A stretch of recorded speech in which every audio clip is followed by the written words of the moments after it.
नमस्कार दोस्तों। आज हम लोग पढ़ेंगे सेल का प्रकार। किनके आधार पर? संरचना के आधार पे कोई भी चीज़ जो बनता है, मान लीजिए ये जो बनता है, इनके आधार पे यदि हम किसी चीज़ को डिवाइड करते हैं, मान लीजिए ये एक अलग पार्टिकल से बना है, ये एक अलग पार्टिकल से, इनका संरचनात्मक इकाई अति संरचनात्मक अलग अलग है, इनका शेप अलग है, इनका शेप अलग है। इस वजह से जो अलग अलग भाग में बांटते हैं उनको हम लोग कहते हैं संरचनात्मक के आधार पर। कोशिका को दो भाग में बांटा गया है। कोशिका को कितने भाग में? दो भागों में बांटा गया है। फर्स्ट है prokaryotic cell and second eukaryotic cell. ये जो है ये जो प्रोकैरियोटिक बना है, ये आपको दो ग्रीक शब्द से बना है। प्रोकैरियोटिक का मतलब आप दो ग्रीक वर्ड मतलब क्या हो गया? एक होता है pro and second कैरियोन। Pro means पहले एंड कैरियोन, कैरियोन मीन्स केंद्रक होता है, ठीक ना। तो ये दोनों वर्ड जो है ये ग्रीक वर्ड से लिया गया है, ठीक। इसका मतलब क्या हुआ? प्रोकैरियोटिक सेल में जो है केंद्रक का अभाव रहता है, इसीलिए केंद्रक के पहले का सेल को बोला गया है प्रोकैरियोटिक सेल, ठीक। केंद्रक का इनमें अभाव होता है। अब यूकैरियोटिक सेल के बारे में पढ़ते हैं। यूकैरियोटिक सेल भी ग्रीक वर्ड के दो शब्द से बना है, यू कैरियोटिक। तो यू मतलब वेल डेवलपमेंट एंड कैरियोन मतलब केंद्रक, सुविकसित केंद्रक। तो हम लोग ये जान गए हैं कि प्रोकैरियोटिक और यूकैरियोटिक सेल क्या होता है, जिसमें केंद्रक का अभाव होता है, स्पष्ट केंद्रक का अभाव होता है, उनको हम लोग प्रोकैरियोटिक सेल बोलते हैं। एंड सेकेंड जो है यूकैरियोटिक को क्या बोलेंगे हम लोग? जिसमें केंद्रक प्रेजेंट हो, केंद्रक की मौजूदगी हो, उनको हम लोग यूकैरियोटिक सेल बोलते हैं।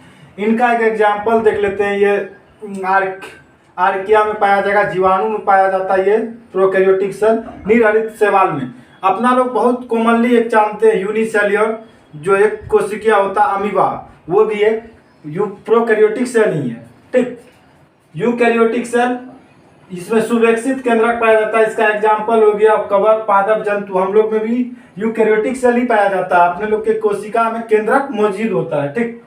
हम लोग पढ़ते हैं अब इसके अंतर, डिफरेंट पढ़ते हैं, difference between prokaryotic cell and eukaryotic cell. तो देखते हैं पहला डिफरेंट हम लोग देखते हैं। ये कोशिका आपको अविकसित हो जाता है, ये प्रारंभिक कोशिका हुआ, ये कोशिका हुआ, ये प्रारंभिक सेल हुआ, ये सुविकसित सेल हो गया। ये अविकसित हुआ, प्रोकैरियोटिक सेल क्या हो गया? अविकसित हो गया, इसमें केंद्रक नहीं है तो अविकसित ही हुआ। और पूर्ण विकसित होता है। यूकैरियोटिक सेल क्या होता है? पूर्ण विकसित होता है। इसमें कोशिका केंद्रक, झिल्ली तथा केंद्रिका एब्सेंट होता है, ठीक। केंद्रक, झिल्ली और केंद्रिका क्या होता है? एब्सेंट होता है। प्रेजेंट इसमें यूकैरियोटिक सेल में क्या होता है? प्रेजेंट होता है। इसमें झिल्ली युक्त कोशिका अंग, झिल्ली से जो ढका हुआ कोशिका का अंग होता है वो इसमें क्या होता है? एब्सेंट होता है। फिर क्या होता है? यूकैरियोटिक में क्या हो जाता है? प्रेजेंट हो जाता है। इसमें क्या होता है? यूकैरियोटिक सेल में समसूत्री विभाजन होता है, प्रोकैरियोटिक सेल में नहीं होता है। प्रोकैरियोटिक सेल में इसमें डायरेक्ट मुकुलन हो जाता है, जैसे ये है तो इन्हीं से एक अलग हो जाता है। लेकिन यूकैरियोटिक सेल में समसूत्री विभाजन होता है, ठीक। श्वसन जो है, इनका श्वसन जो होता है प्रोकैरियोटिक सेल का वो प्लाज्मा में होता है, और यूकैरियोटिक सेल का इसका जो है आपको माइटोकॉन्ड्रिया में हो जाता है, ठीक ना। श्वसन कहाँ होता है? इसका माइटोकॉन्ड्रिया में हो जाता है। इनके बाद हम लोग देखते हैं इसमें दोनों में जो राइबोसोम होता है, इसमें 70S का राइबोसोम पाया जाता है और इसमें 80S यूकैरियोटिक में। ये 70S का मतलब हुआ कोएफिशिएंट सेडिमेंटेशन होता है, जिनके द्वारा नापा जाता है राइबोसोम को, ठीक। इसमें जो है प्रोकैरियोटिक सेल में क्या हो जाता है? केवल एक ही क्रोमोसोम होता है, केवल एक गुणसूत्र पाया जाता है।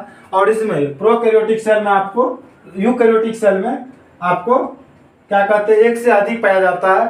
जैसे मानव में ही ले लीजिए 46 जोड़ा गुणसूत्र क्रोमोसोम पाया जाता है। इनमें जो विभाजन होता है, कोशिका का जो विभाजन होता है समसूत्री और असूत्री दोनों प्रकार से होता है। इसमें सिर्फ होता है कोशिका का विभाजन विखंडन मुकुलन से, ठीक।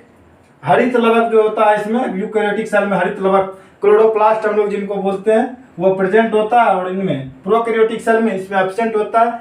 तो आज हम लोग कोशिका का प्रकार जाने, उसका डिफरेंट जाने, अंतर जाने दोनों कोशिका के, प्रोकैरियोटिक और यूकैरियोटिक सेल के बारे में।